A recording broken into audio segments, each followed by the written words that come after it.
जब tax department से कोई नोटिस आता है तो थोड़ी घबराहट होना तो लाजमी है, लेकिन उस नोटिस का जवाब कौन दे रहा है, ये बात सबसे ज्यादा मायने रखती है। चलिए आज एक असली केस से समझते हैं कि एक गलत सलाह कितनी भारी पड़ सकती है।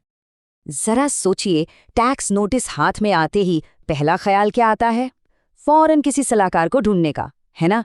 लेकिन क्या वो सलाहकार वाकई में सही है? बस इसी एक सवाल पर सब कुछ टिका होता है। क्योंकि अगला कदम किसी के बिजनेस को बचा भी सकता है और डुबो भी सकता है।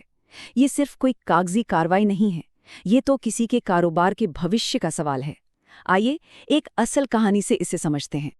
तो बात है 2025 के चंद्रशेखरन मामले की। एक टैक्स नोटिस आया और उसके बाद एक ऐसा गलत मोड़ लिया गया जिसने सब कुछ बदल के रख दिया। चलिए देखते हैं कि ये पूरा संकट कैसे खड़ा हुआ। 22 मई 2024 को बिजनेस ओनर को एक कारण बताओ नोटिस मिला।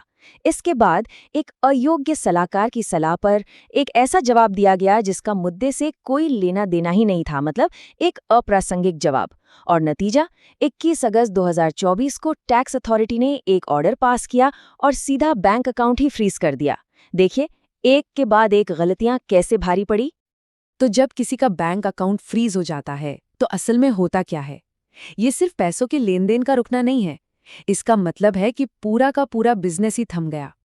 और नतीजा ये हुआ कि पूरा का पूरा बिजनेस ऑपरेशन ठप हो गया। और जब बिजनेस रुकता है तो इसका सीधा असर वहां काम करने वाले लोगों की रोजी रोटी पर पड़ता है। सोचिए, एक गलत सलाह ने कितने लोगों की जिंदगी पर असर डाला। अब यहाँ जो बात समझने वाली है वो है जवाब का फर्क। एक तरफ था वो बेतुका जवाब जो एक अयोग्य कंसल्टेंट ने दिया, जिसमें नोटिस के असली मुद्दों को छुआ तक नहीं गया था। और दूसरी तरफ कोर्ट ने जो जवाब मांगा वो था एक पुख्ता जवाब, डिटेल्ड, जिसमें सारे डॉक्यूमेंट्स लगे हों और जो हर सवाल का सीधा जवाब दे। मतलब जमीन आसमान का फर्क था दोनों की क्वालिटी में। जब ये मामला कोर्ट पहुंचा तो जज साहिबान ने इस पूरी सिचुएशन पर बहुत ही सख्त रुख अपनाया। उन्होंने ऐसे अयोग्य सलाहकारों के लिए जो कहा वो सुनने लायक है। मद्रास हाईकोर्ट ने अपनी राय रखने में कोई भी लिहाज नहीं किया। उनकी जो टिप्पणी थी वो इस पूरे मामले का निचोड़ है। कोर्ट ने बिल्कुल साफ शब्दों में कहा, एक अयोग्य व्यक्ति द्वारा दी गई इस तरह की गलत सलाह को स्वीकार नहीं किया जा सकता। ये एक सीधी और कड़ी फटकार थी जो असल में पूरे सिस्टम के लिए एक चेतावनी थी। कोर्ट ने इसे सिर्फ एक गलती की तरह नहीं देखा, उन्होंने एक खतरनाक पैटर्न की तरफ इशारा किया। उन्होंने ये पाया कि ऐसे अयोग्य सलाहकार अक्सर हद से ज्यादा क्लाइंट ले लेते हैं, फिर काम के बोझ में दब जाते हैं और लापरवाही से सलाह देने लगते हैं। और इसका नुकसान किसको होता है? टैक्स पेयर को, जो अपना सही जवाब तक दाखिल नहीं कर पाता। तो अच्छी बात यह है कि कोर्ट ने सिर्फ प्रॉब्लम बताकर बात खत्म नहीं की, बल्कि एक रास्ता भी दिखाया। उन्होंने बिजनेस ओनर को एक सशर्त दूसरा मौका दिया और साथ ही सिस्टम को सुधारने के लिए भी एक बड़ा कदम उठाया। तो गलती सुधारने का रास्ता क्या था? पहला, 4 हफ्तों के अंदर जो भी विवादित टैक्स था उसका 25% जमा करना था।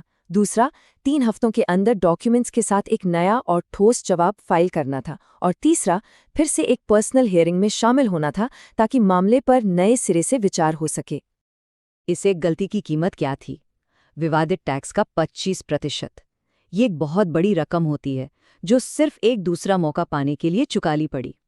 ये हमें याद दिलाता है कि शुरू में की गई एक छोटी सी गलती बाद में कितनी महंगी पड़ सकती है। लेकिन कोर्ट यहीं नहीं रुका, उन्होंने एक बड़ा सिस्टम वाइड सुधार किया। उन्होंने जीएसटी अधिकारियों को एक सर्कुलर जारी करने का आदेश दिया। इस सर्कुलर में सभी टैक्स पेयर्स को चेतावनी दी गई कि वे सिर्फ क्वालिफाइड प्रोफेशनल्स जैसे कि चार्टर्ड अकाउंटेंट या जीएसटी प्रैक्टिशनर से ही मदद लें। तो इस पूरे ऐतिहासिक मामले से हम सभी के लिए सीखने वाली बात क्या है? ये सिर्फ एक इंसान की कहानी नहीं है, बल्कि हर बिजनेस ओनर और हर टैक्स पेयर के लिए एक बहुत बड़ा सबक है। तो कुल मिलाकर इस पूरे मामले से 4 बातें साफ हो जाती हैं। पहली, अपना सलाहकार समझदारी से चुनें, हमेशा क्वालिफाइड प्रोफेशनल के पास ही जाएं। दूसरी, उनकी क्वालिफिकेशंस को वेरीफाई करें, किसी की बातों पर आंख बंद करके भरोसा न करें। तीसरी, जवाब सही तरीके से दें, नोटिस का जवाब समय पर, सटीक और सबूतों के साथ होना चाहिए। और चौथी, ये याद रखें कि गलतियों की कीमत चुकानी पड़ती है।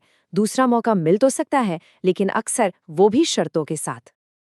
और अंत में ये सवाल खुद से पूछना बनता है कि किसी को जो फाइनेंशियल सलाह मिल रही है वो उसके लिए एक एसेट है या फिर एक लायबिलिटी, क्योंकि ये केस साफ साफ दिखाता है कि सही चुनाव ही कामयाबी की कुंजी है।